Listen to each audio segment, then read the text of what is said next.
할렐루야. 2월 25일 수요일 매일성경 묵상 말씀입니다. 오늘 말씀은 요한복음 7장 53절에서 8장 20절의 말씀입니다.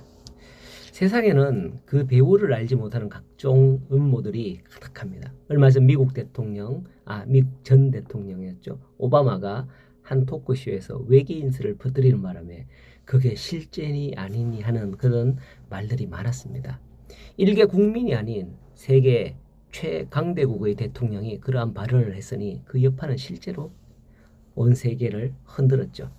하지만 물정은 없고 말뿐이라 하는 음모설에 불과하다는 쪽으로 가닥이 잡히는 것 같은데 누구든지 말에 대한 실수는 조심해야 할 것 같습니다. 이 세상은 각종 음모들로 끊이지 않은 것 같네요. 오늘 말씀에도 보니 예수님을 해하려는 그런 음모가 벌어집니다. 서기관들과 바리새인들이 음행 중에 잡힌 여자를 예수님 앞에 끌고 나온 그런 내용이죠. 그들은 가늠한 여인을 현장에서 잡아온 자신들의 행동을 매우 의기양양하게 과시했습니다. 현장에서 잡아왔음을 자랑하는 듯하죠. 요즘도 그렇습니다만은 현장에서 잡거나 증거가 있어야죠. 현장에서 잡았다니 아마 이들은 함정 수사라도 한 게 아닌가 생각될 정도입니다. 그러나 생각해 보세요. 경찰이 빈번한 교통 위반 지역에 숨어 있다가 턱 튀어나와서 단속을 하는데 걸리면 여러분들은 어떤 마음이 들까요? 아니 경찰이 이런 지역에 알고 있다면 이런 지역을 알고 있다면 사고가 나지 않도록 신호를 이렇게 유도하고 뭐 그렇게 교통 정리해야 될 거 아니야. 이걸 이용해서 이렇게 단속하는 게 옳은 일인가 하는 마음에 화가 치밀어 오르잖아요. 마찬가지입니다. 저들의 지도자들이라면 이 여인이 가늠하기 전 예방하고 지도함이 마땅하지 않겠습니까? 그럼에도 불구하고 그들은 이 여인이 가늠죄를 범하도록 방조하고 죄짓기를 가만히 숨어서 기다리다가 딱 그 순간에 잡아다가 온 겁니다. 그들은 한 여인을 정죄하기에만 급급한 거죠. 이런 행위를 하는 자들을 진정 신앙의 지도자들이다 부를 수 있을까요? 4절에서 5절에 보면 가늠한 여인을 붙잡아온 자들이 어떻게 하면 좋겠냐고 예수님에게 묻습니다. 그들은 모세의 율법을 근거하여 묻는 거죠. 왜냐하면 예수님께서는 그동안 안식일을 범하는 등 모세의 율법을 무시했기 때문이죠. 간음죄를 지은 여인에 대해서도 모세의 율법을 따라 처벌해야 하는지 않는지 그것을 보려한 겁니다. 만일 예수님의 가르침대로 원수도 사랑하고 죄까지도 용서하다 이런 가르침을 하고서는 가늠한 여인을 현장에서 잡았으니까 이 가늠한 여인에 대해서도 과연 뭐라 할지 만일 용서하라 한다면 예수님의 사랑은 유효하겠지만은 모세의 율법은 완전히 위배되는 것이기에 유대인들에게는 큰 반감을 사게 될 겁니다. 또 만일 모세의 율법에 따라 하라 한다면 자신의 가르침을 완전히 뒤엎는 것이기 때문에 위선자다라는 낙인을 찍을 수밖에 없는 겁니다. 유대인들이 볼 때 예수님은 이러지도 저러지도 못하게 되게 뻔하다라는 거예요. 하지만 예수님은 그들의 질문 속에 이러한 강교한 덫이 숨어 있다는 것 사실을 아셨습니다. 6절에 보면 적답을 피하시고는 몸을 굽혀 땅에 손가락으로 무언가를 쓰셨습니다.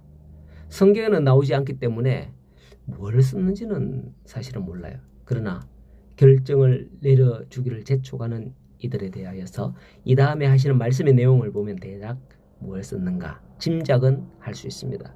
일어나서 이르되 너희 중에 죄 없는 자가 먼저 돌로 치라 라고 하셨던 거죠. 여기서 강조하는 것은 죄 없는 자라는 말인데요. 헬라어에서 이 단어는 완전 무결한 자, 순수한 자, 순수한 그런 단어를 그런 의미를 뜻하는 단어입니다. 어제는 죄가 있었다가 오늘은 죄가 없는 게 아니라 태어나서 지금까지 한 번도 죄를 짓지 않은 자라는 뜻이죠. 어제는 죄를 지었는데 내가 제사 지내면서 어린 양으로 속죄했다. 나 이제 죄 없다. 이런 자가 아니라는 거예요. 이때까지 죄를 한 번도 짓지 않는 자. 그런 자가 죄 없는 자가 먼저 돌로 치라라고 하는 거죠. 그러자 그들은 양심의 가책을 느끼면서 어른으로 시작하여서 젊은이까지 하나씩 나가고 마지막에는 그 여인과 예수님만 남았다라고 성경에 기록되어 있습니다. 이때 예수님께서는 그 여인에게 책망한 게 아니라 나도 너를 정죄하지 아니하노니 가서 다시는 죄를 범하지 말라 하셨습니다. 처음에 서기관들과 바리새인들의 마음이나 행동과는 완전히 다른 거예요. 그들은 몰래 숨어서 지키다가 잡아왔지만은 예수님께서는 선제적으로 말씀을 합니다. 가서 다시는 죄를 짓지 말라. 이렇게 말씀을 하는 거죠. 결과보다는 예방을 중요하게 볼 수 있는 겁니다. 율법은 사람을 두려움으로 복종시키지만 예수님은 진리와 사랑으로 죄인들을 깨우치고 회개하게 만드시며 하나님의 사랑을 베푸십니다. 그 사랑이 응축되어 나타난 게 바로 십자가의 사랑인 거죠. 우리는 지금도 언제나 십자가를 생각할 때마다 이 같은 예수님의 사랑을 생각하잖아요. 하나님의 아들이 나를 대신해서 십자가에 죽었다는 사실을 깨닫는 사람은 십자가 앞에 무릎을 꿇을 수밖에 없습니다. 성도 여러분, 십자가의 사랑은 두려운 법이나 너도 죄지면 이렇게 죽어 심판으로 그 사랑을 맹종케 하는 그 사랑이 아닙니다.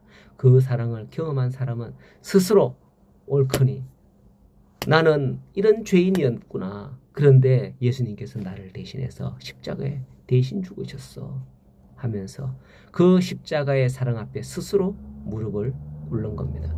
15절에 너희는 육체를 따라 판단하나 나는 아무도 판단하지 아니하노라 라고 주님은 말씀하시죠. 오늘도 이러한 주님의 사랑에 감사하며 복된 하루가 여러분의 삶이 되기를 소원합니다.